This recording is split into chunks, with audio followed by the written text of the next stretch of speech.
Match জেতার জন্যই যাব, কারণ উইন ইজ উইন।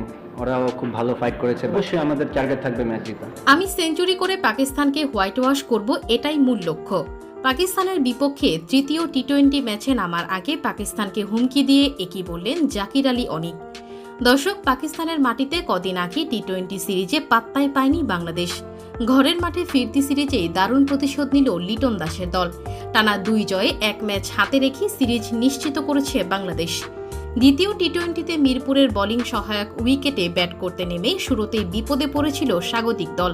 তবে শেখ মেহেদী ও জাকের আলীর ব্যাটে ঘুরে দাঁড়ায় বাংলাদেশ। জাকের এদিন দুর্দান্ত ব্যাটিং করেছেন, পেয়েছেন ব্যক্তিগত 50-র দেখাও। এদিকে আগামীকাল শেষ টি-20 ম্যাচে মাঠে নামবে বাংলাদেশ। আর মাঠে নামার আগে সংবাদ মাধ্যমে এসে জাকির আলী অনিক বললেন, গত ম্যাচের মতো শেষ ম্যাচেও আমি ভালো করব, এটাই আমার মূল লক্ষ্য। আশা করি পাকিস্তানকে হোয়াইট ওয়াশ করতে পারবো। আমাদের উপর আপনারা আস্থা রাখতে পারেন, সবাই আমাদের জন্য দোয়া করবেন।